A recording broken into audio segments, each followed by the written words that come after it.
How does a song disappear from stores, then come back like nothing ever happened? In the 1960s, it happened more often than people realize, sometimes for reasons so small they sound like a joke, like one wrong word on a label. Other times it was serious. Pressure, legal panic, rights disputes, radio stations refusing to touch it. So today we're going straight to it. 10 songs from 1964 to 1969 that were pulled from stores and re-released under a new title. 10 tracks that got briefly erased, then returned with a new identity. And in between, you'll find rushed decisions, messy backroom drama, and stories that turned into pure collector gold. If you're into the kind of music history most people never hear about, hit like and subscribe, because a few of these title swaps are so weird they sound made up until you see how they actually happened. Now, no stalling, let's start the countdown.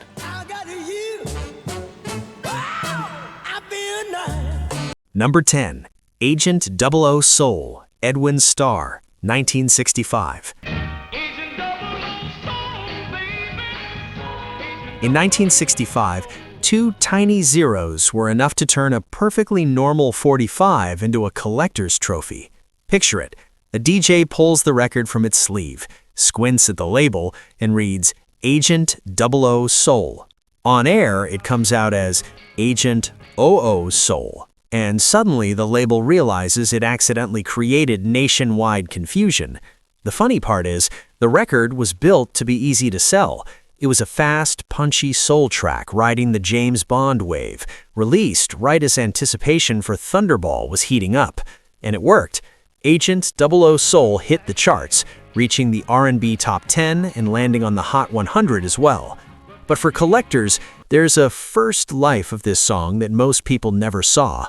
Early copies surfaced with the title printed as Agent 00 Soul with zeros, and that version is often described as a first run that got pulled and quickly replaced by a corrected pressing that made the pronunciation impossible to mess up. Agent 00 Soul. In collector discussions and sales listings, that 00 issue shows up as the famous withdrawn pressing, and it's exactly the one people hunt for today. Here's the extra twist. The mix-up even echoes in period documentation. In 1965 issues of Billboard, the single is listed as Agent 00 Soul, like the zero version was completely standard. And that's the part most people miss. Sometimes a record doesn't get yanked because of lyrics, politics, or scandal. Sometimes it's because the public keeps saying the name wrong. And if 2 zeros were enough to scramble everything, the next story takes it further, because the problem wasn't a printing detail, it was the release's identity itself. Number 9. Circles, The Who, 1966. If you ever wanted proof that a band and a label will try anything to keep a 45 on the shelves, this is one of the boldest stories of the 60s. In early 1966, The Who were splitting from their former producer, Shel Talmy, and the fallout hit the most sensitive spot possible. Who controlled the recordings, and what could legally be sold?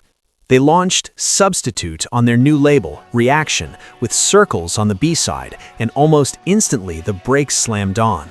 The Who's own official discography notes that on March 8, 1966, Talmy secured an interim high court injunction claiming copyright infringement, freezing the single's sales. Then came the move that sounds like a magic trick: rename the problem and hope the world pretends it's a different record. According to The Who's official notes, Circles and Instant Party were essentially the same song, re-recorded and relabeled in a very optimistic attempt to hoodwink Talmy. The thinking was simple. If the B-side didn't say Circles, maybe only certain copies would be affected, and the single could keep breathing in stores. But the story didn't stay neat. In later summaries of the saga, the record was withdrawn, then returned with the B-side retitled as Instant Party, before yet another version surfaced with a different flip while the legal mess kept dragging. What makes it addictive is the physical evidence. Somewhere there's a 45 with Circles on the label, a batch that on paper shouldn't have survived the courtroom panic. Somewhere else, there's a nearly identical disc calling itself Instant Party. 2 labels, 1 paper-thin disguise, and a behind-the-scenes fight that turned a title into collector legend. And if a renamed B-side can be used like a legal smokescreen, the next entry switches gears. Because that title change wasn't about winning in courts, it was about avoiding an instant public backlash. Number 8. Fi Fo Fum, The Rainy Daze, 1967. Picture this. You finally get a taste of national attention, and then the floor drops out from under you. That's the trap the Rainy Daze walked into. They'd just proven they could break beyond their local scene, but success came with a brutal label, one-hit novelty. And the very song that put them on the map also sparked panic once radio programmers started reading meanings into it that they didn't want on air. Overnight, the band went from Next Up to Handle with Care. So they came back swinging with a follow-up single, except the title sounded like a joke before anyone even heard the chorus, Fi Fo Fum. And according to band bios and release histories, the response was fast. The single was deleted or withdrawn. Then the exact same recording resurfaced with a darker, more serious-sounding name, Blood of Oblivion. Same track, new identity. Here's what makes collectors obsess over it. This wasn't a remix, a recut, or a sneaky different take. Notes tied to the releases emphasize it's the same recording, just wearing a different title depending on the pressing. In other words, if you bought the wrong version, you didn't get different music, you just got a different story printed on the label. And that's where it gets messy in the best way. There isn't one clean, official explanation that ties everything up. What you're left with is pure label panic logic. Maybe they wanted to escape that novelty vibe. Maybe the nursery rhyme phrasing made DJs treat it like a gimmick. Maybe they thought a darker title could trick radio into taking it seriously. But even with the new name, and even with signs that reached beyond the US, the song still couldn't force its way onto pop radio the way they needed. And if you think a title swap is extreme, the next story gets even more tense, because sometimes the real problem isn't the name on the record, it's who suddenly shows up, claiming they control the whole thing. Number 7. Randy Scouse Git, The Monkees, 1967. Now picture this. You write a song, and the moment it's time to release it, the label looks at the title and basically says, yeah, that's not going on the radio. Change it. But instead of picking something safe, the band takes the most sarcastic option imaginable and creates one of the most unforgettable title swaps of the 1960s. The song was Randy Scouse Git, written by Mickey Dolenz after a London trip that feels like a movie plot. Non-stop interviews, crossing paths with Paul McCartney, late-night parties, and that sense of being right in the center of the pop hurricane. The problem is, the title wasn't just odd. In the UK, it was rude slang with an adult edge, and Dolenz had lifted the phrase from an episode of British television without fully realizing what it implied over there. So when the single was about to hit the streets, the reaction was instant. Saying that title on air would sound, at best, embarrassing. And that's when the demand landed. RCA in England told Dolenz they needed an alternate title. And here's where Dolenz turned it into legend. Instead of inventing a normal replacement, he went literal and stamped the record alternate title. As in, you want an alternate title? Fine, this is it. Some summaries even frame it as local censorship or gatekeeping, effectively forcing the UK title change. The outcome is perfect. The record could circulate without everyone repeating the original phrase, and it still became a hit, reaching number 2 in the UK under the most ironic name possible. And if this proves a title alone can make a label panic, the next entry gets even riskier, because sometimes it's not the words on the label that scare people, it's who the public thinks is behind the record. Number 6. Can You Please Crawl Out Your Window? Bob Dylan, 1965. Imagine buying a brand new Bob Dylan single, rushing home, dropping the needle, and realizing the A-side isn't the song printed on the label. Not a remix, not a rare mix, just the wrong recording entirely. For a brief moment in 1965, that actually happened. Columbia was rolling out Positively 4th Street, the kind of track that sounds like a perfectly addressed letter, sealed with a smirk. But some early copies slipped out with a ghost in the grooves, an alternate take of Can You Please Crawl Out Your Window, a song Dylan hadn't even officially released yet. The label promised one thing, the vinyl delivered another. What followed was instant chaos, confusion at radio stations, returns, and the label moving fast to pull the record back and fix the mistake. For everyday listeners, it was a headache.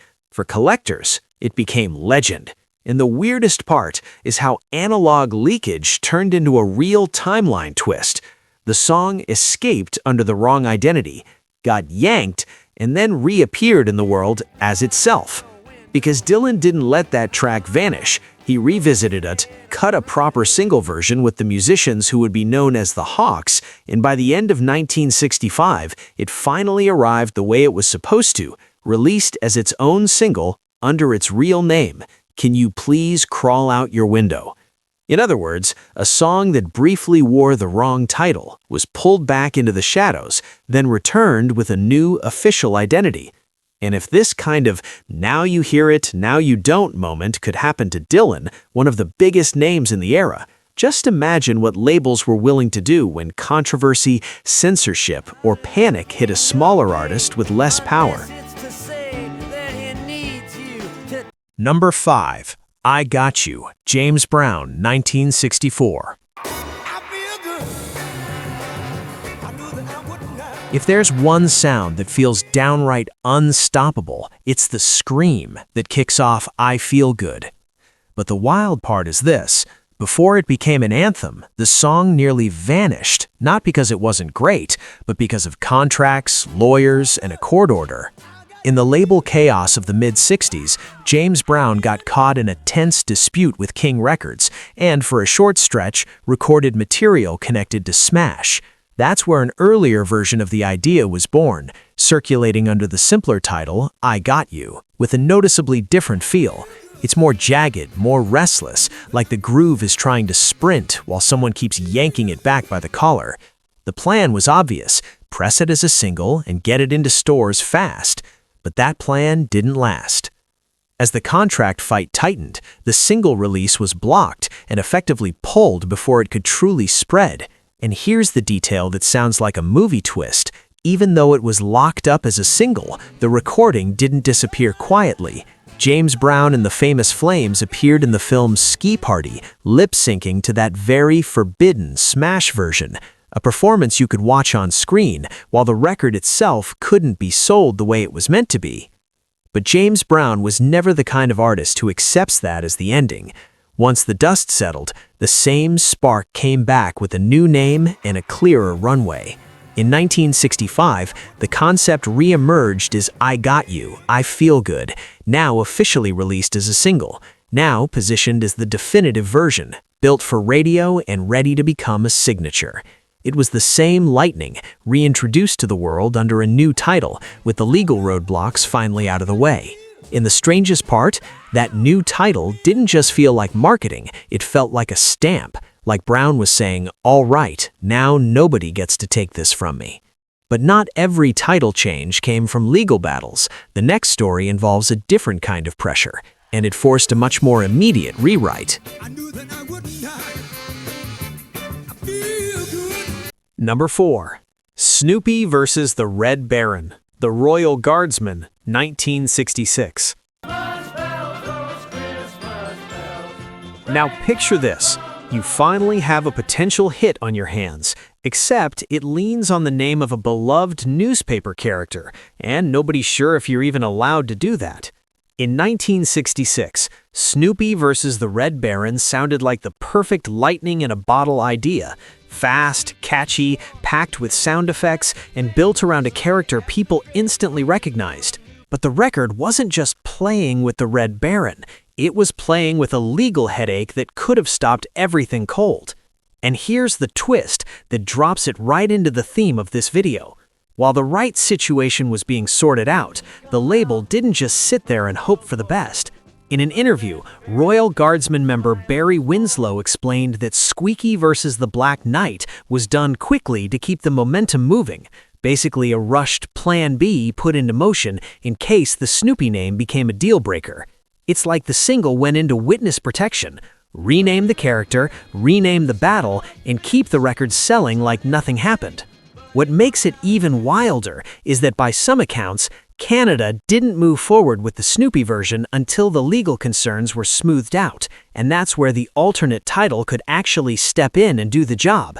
Meanwhile, in the US, the story took a different turn, with reports that the team behind the release moved to avoid a full-blown legal fight. And think about how surreal that is.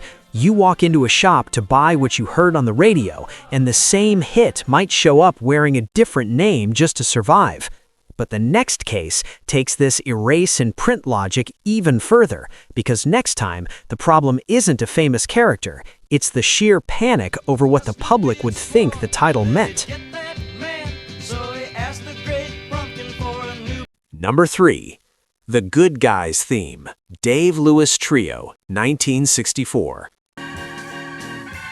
Some stories aren't mysterious because of the music, they're mysterious because of what's printed on the label. Because sometimes what vanishes from stores isn't the sound, it's the title. In 1964, the Dave Lewis Trio had one of those releases that seems normal until you notice the detail. The single hit shelves as the Good Guys Theme, and then it was gone. Not a quiet flop, a real blink and it's missing kind of disappearance. And here's the part that drives collectors crazy.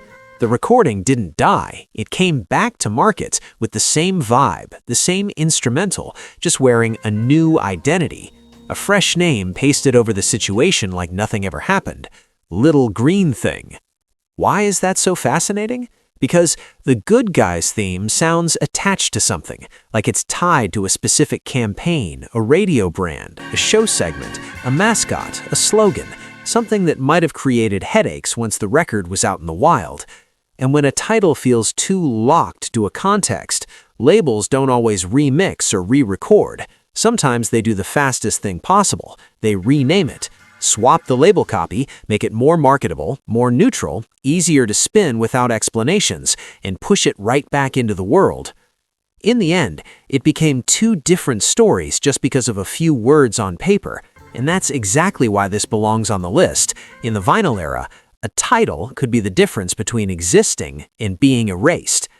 And if a harmless name was enough to trigger a fast pullback, wait until the title itself felt dangerous for the moment it landed in. Number 2. Out of Limits, The Marquettes, 1964.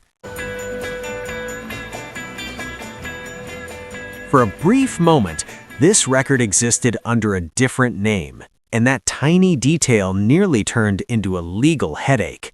It starts as a studio-brained masterstroke, a surf meets space instrumental that sounds like a late-night TV mystery beamed in from the California coast.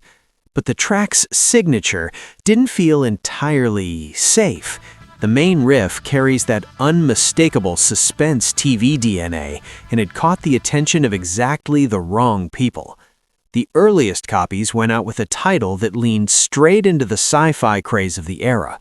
The problem was, this wasn't just a vibe issue. There were names, brands, and reputations attached to that world. And once the talk shifted into this could become a lawsuit, what looked like simple marketing suddenly became urgent damage control. The label's solution was quiet and immediate. Strip away anything that could keep the dispute alive. Then came the classic 60s move.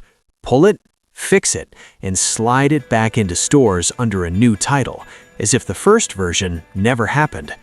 The result is the kind of collector myth that writes itself. If you grabbed an early copy, you ended up holding a piece of the story most listeners never heard. And if you bought the later one, you'd never guess a title change was the record's escape hatch from a much bigger problem than a few words on a label. And if that twist already feels wild, the next entry is what happens when a song becomes too big to stay the way it was born. Number 1. Stoned by the Rolling Stones, 1964. Sometimes it isn't the song that scares people. It's a single word on the label. And in this case, that was enough to make a record company slam the brakes right at the start of the Rolling Stones story. In March 1964 in the US, London Records put out a single that looked harmless on paper, I Wanna Be Your Man on the front, and on the B-side, a mostly instrumental track with a title that sounded like trouble, Stoned. That word carried a pretty obvious implication for the era, and the reaction was fast. ABKCO, which manages the band's early catalog, notes that the US label quickly withdrew the single on moral grounds, specifically because of the B-side's title and what it suggested. And here's what makes this the perfect number 1. The quietest way to rescue a release is to change its identity without changing the sound. On some copies, the title shows up altered to Stones, basically the same word, minus the meaning that made executives sweat. Same recording, same grooves, just a safer title that could survive in public. The wild part is imagining how this played out in a pre-internet world. One pressing hits stores with one name, vanishes without a big announcement, and another version shows up wearing a slightly different one. And if you weren't paying attention, you'd never know there was a blackout in the middle. And that's the real point of this whole list. In the 1960s, a record didn't have to change the music to change its fate. Sometimes it only had to change a word. And when you line these stories up, you realize something about the 1960s. A record didn't have to fail to disappear. Sometimes the threat was microscopic. 2 zeros that created nationwide confusion, a phrase that sounded wrong coming out of a DJ's mouth, or a title that seemed harmless until someone decided it meant something else. Other times, it was pure backroom pressure, rights battles, lawsuit anxiety, and the rush to scrub anything risky before it turned into a headline. What's eerie is how often the music stayed the same. The name changed, the label changed, the official story shifted, and that was enough. A single got erased, then returned wearing a new identity, like it slipped through a side door. And that's why this list is addictive. It shows how the industry tried to control the narrative while the vinyl kept the evidence. Somewhere out there is still a first pressing with the original title, waiting for someone to find it and realize the song used to be something else. If you enjoyed this kind of hidden music history, hit like and subscribe. It genuinely helps the channel keep digging up stories like these. And drop a comment. Which title change felt the most ridiculous, and which one do you think was the smartest move? Because the way this era worked, I'd bet there are still plenty of records out there living under a name that wasn't their first.